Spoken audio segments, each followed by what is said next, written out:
Grow. Grow. Honestly, I'm still mind baffled by Talal's experiment. Today has been great. I mean, Talal's magic, Sujit's inspirational talk, Akil's initiative. I mean, I could not have seen a better talk than today. I want to introduce my talk and start my talk about something that affects all of us here. It's a topic that I tend to notice that everyone is interested in. And it's your future career, your future job, or your future university major. Or if you already have a job, your future job position. What you think is best for you.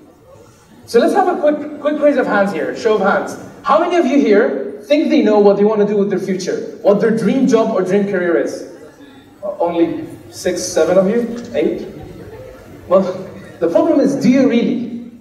What if I told you that statistically speaking, there's a very, very high chance that what you think is your dream job or your dream career is actually not your dream job or your dream career? Man, Waleed, my presentation. Yeah, what's up with it? Not working. It's not working? Okay, now it works. You got the switcher. Yeah, sorry, everyone's been blaming Waleed today, so I thought I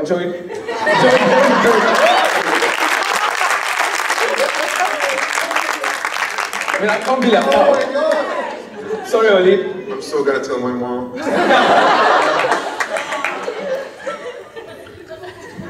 Okay, now let me tell you how I got into this whole career thing. Why is it that it's likely that what you think is your dream job is not true? And how do I know that? Well, for you to understand that, I need to tell you first about a friend of mine. The friend asked to remain anonymous. It's an actual story, but they asked to remain anonymous. For the story's sake, let's just call him Richard, alright? So Richard always knew, like many of you here, that he wanted to do chemical engineering. That was his dream job, chemical engineering. He worked hard for 12 years in school to get there and study chemical engineering. And then, after all that many years of hard work, he finally got to university. Great, right? Well, you'd be surprised if I told you that, actually, by the end of the first semester, he found out that what he wanted to do... Wait, let me skip through. Sorry. What he wanted to do was actually not chemical engineering. He was hit by reality and realized how much more complex chemical engineering is than what he initially thought. And so by the end of the first semester, he had switched to IT, and then by the end of the year, he had switched to physics, and then by the start of the second year, he had switched again to economics. I mean, 4 completely unrelated majors. So me being a 10th grade or a 9th grade student at the time thought in my head, oh my God, I'm gonna have to go through this soon. And I got scared. I don't want this to happen to me. I don't want to be in this situation where I'm unsure what I'm doing. So I decided to do a little bit of research. So I went online and looked it up. And it came to a huge surprise to me when I found out that what happened to Richard is actually completely normal. 44% of all students in the United States switch majors at least once during their university time. 44%. That is almost half of all students are either unsure of what they want to do in university after 12 years of school, or think what they know what they want to do and then get hit by reality in the first year of university. I mean, half of the students, that's just scary. And then to make things even worse, during my research, I found out that it's not just limited to majors and students. In fact, people who work also face this problem. 80% of all working adults, that is 80% of all working adults do not enjoy their jobs. I mean, I'm not sure if it's the same for you here, but that was scary. On Twitter, I even found a hashtag that says, dream job yet miserable. And when I saw that, it just grieved me. I mean, those people worked so hard for many, many years, thinking, oh, that's what I want to do, that's the life I want. And they got there, and now they're miserable. So you're probably not thinking the same thing I'm thinking. I was thinking at the time. Is why? Why does this happen?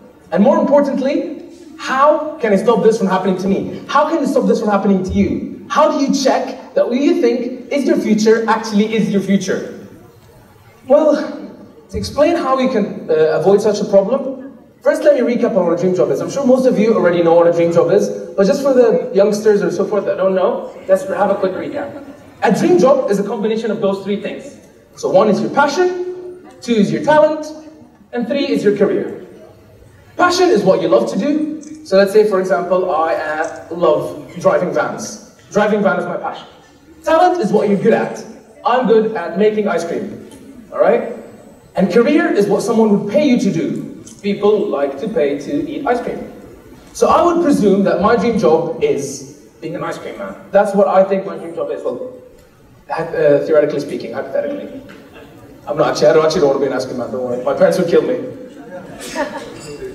Alright, so now that we know what dream job is, now I can actually hit the spot and see how the problem arises.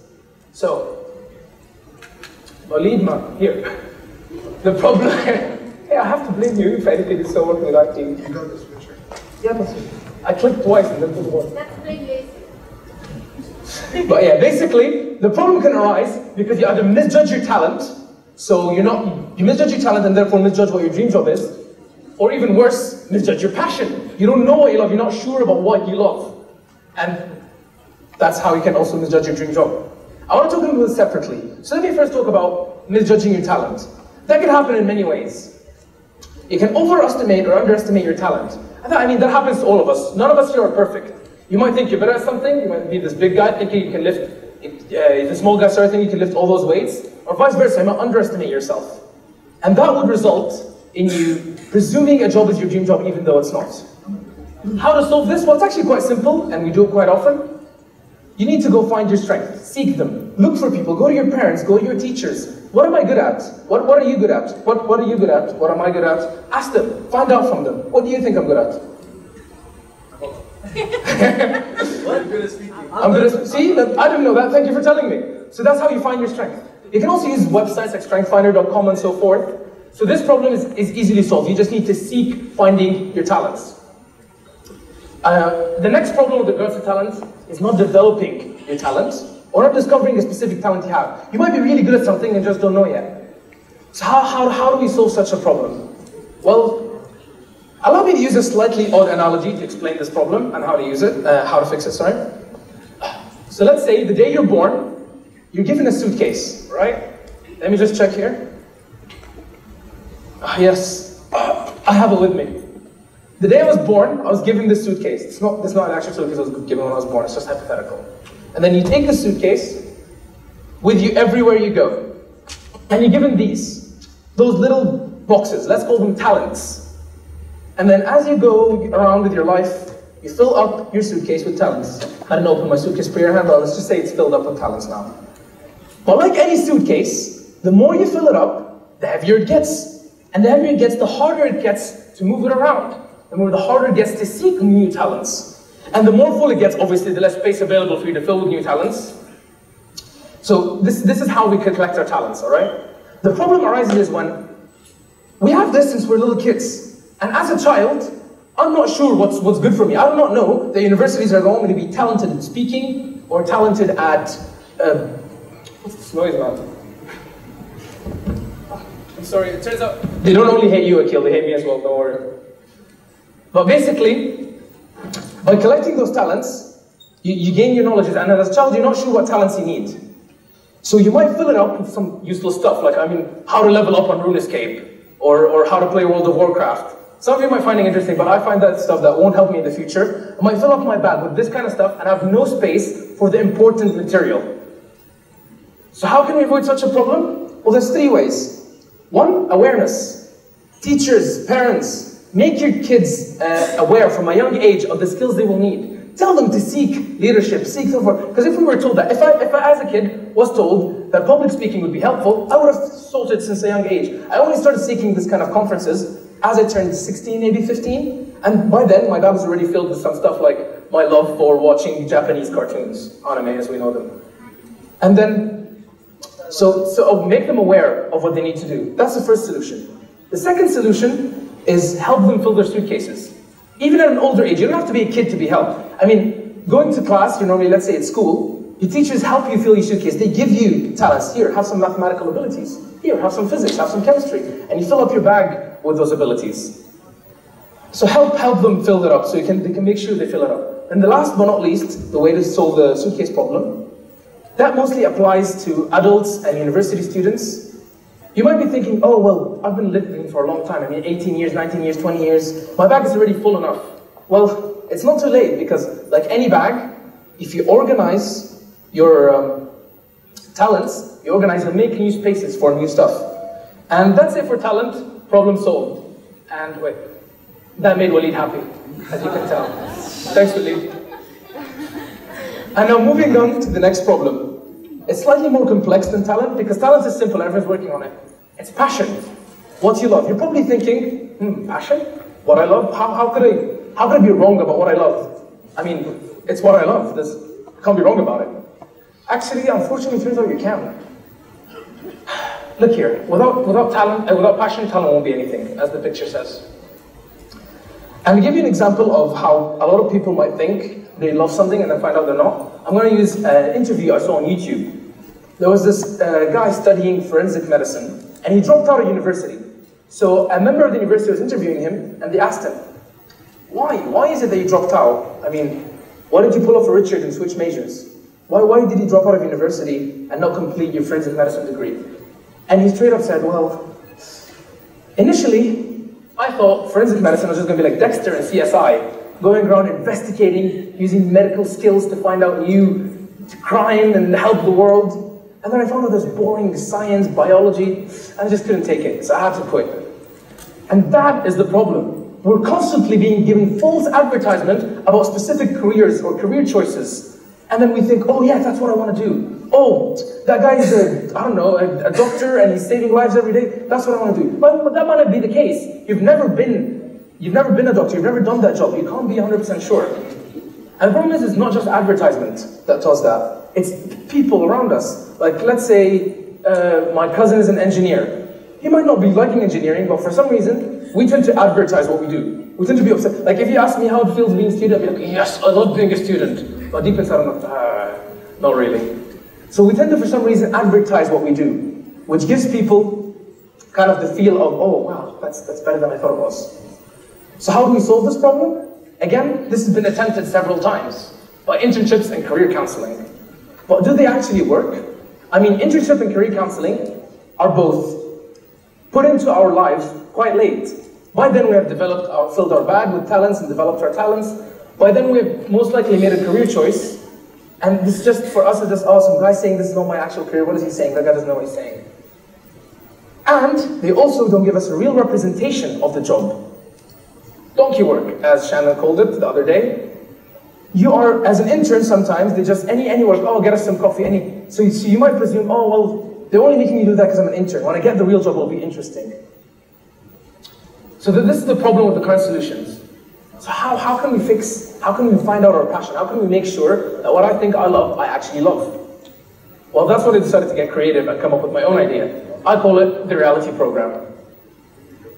The reality program is a multi-stage program. It's a 5 steps, step by step, to check if what you think you love, actually what you love.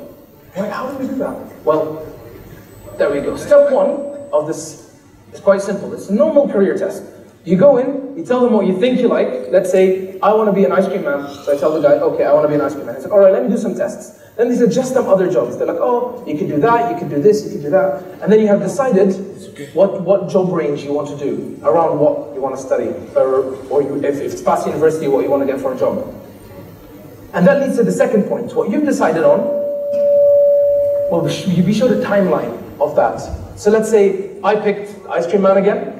So they're going to show me, all right, here's a timeline. You're shown from the starting job. So the first job you'll get as a ice cream man is a truck loader, the guy who loads the truck with ice cream. And you're shown everything about the job. So all the possible positions you can go to, how likely, statistically speaking, percentage-wise, let's say, to move from a truck loader to the truck driver, you're only 15% likely to move to that next position. And the salaries are $10 and $15. So you're shown the salaries, you're shown the statistics, and you're shown how many years it takes to get to that job. Because you might think, oh yeah, I want to be an IT person because I want to design websites. But then maybe the position that designs websites takes 12 years to get to. Do you want to waste 12 years working something that you don't like? The next step is presentation. After you've picked a career and showed the timeline and have the career in your head, you have the idea relatively inside your mind, you're shown a presentation. But like you're probably thinking, that's not original, that's not new. You show presentations about your career every day. What is different about that, Shaaban? Tell us. Well, what's different is that it's going to be odd. It's going to concentrate on the negatives. Yes, the negatives. It's going to be like, oh, you work a lot, you don't get a lot of pay, you have to come in on the weekends. It'll tell you every bad thing about that job. to give you a sense of worst case scenario. And followed by this presentation, you get to interview a professional in the desired career path. So you sit with the guy and like, all right, I want to know about this, I want to know about that, please tell me. And after the interview comes the last and most important step, a simulation. Simulation, what? Isn't that just an internship? Kind of. But as I said, in an internship, you're asked to do donkey work, you're asked, or you're not asked to do work at all. In a simulation, let's say you're working at a bank. You chose bank and they showed you bank as your career path. The simulation would be, they put you in a bank and then they put you in the worst case scenario. Let's say the center of the recession or right when the economic crisis hit. And then you have to figure it out. You have to be under so much work pressure, workload. You understand how bad of a job it could be. So the whole point of this reality program is after those 5 steps, you've gathered as many negatives rather than positives about that job that you love. Why would you want to do that? Simple. Because by the end, when you know all the negatives, you'll balance them out between the negatives and the positives and how much you love the job. And if you still love it, after all those bad things, then yes, that is the job for you and you were right about it. But if not, if not, then, well, tough luck, find another one. So in conclusion, all right, Shannon, by the way, in conclusion, if you think you have a dream career, don't just assume that that's the fact, that's the truth. Look it up. Find your talents, find your passions, and make sure that that career is what you think it is. Make sure that it's actually what you want to do, because you're going to be doing that for the rest of your life. You want to spend the rest of your life doing something you don't like? Because I don't want to do that. And the problem is that dream careers is not just something for you. In fact, it affects everyone here. Not just everyone, it affects everyone in the whole world, because if we all were able to get our dream careers, the right dream careers, we'd be able to perform maximum effort and then have maximum efficiency. And as astrophysicist Nikolai Kirchhoff said, there are civilizations. There's a type 1 and a type 0. We are currently on a type 0.5. Let's just, to make it simple, type 0 is just bad. Poverty, death, world breaking down. Type 1 is good. Solar energy, everything is great. You're type 1 and type 0. We're currently in the middle. So if we can increase our efficiency, we can actually get to that type 1. So all I want to say is, find out about your dream job, get to that dream job, or get to the right dream job, and let's take a leap of faith together and get where we want to be and take civilization where it's never been. Thank you very much.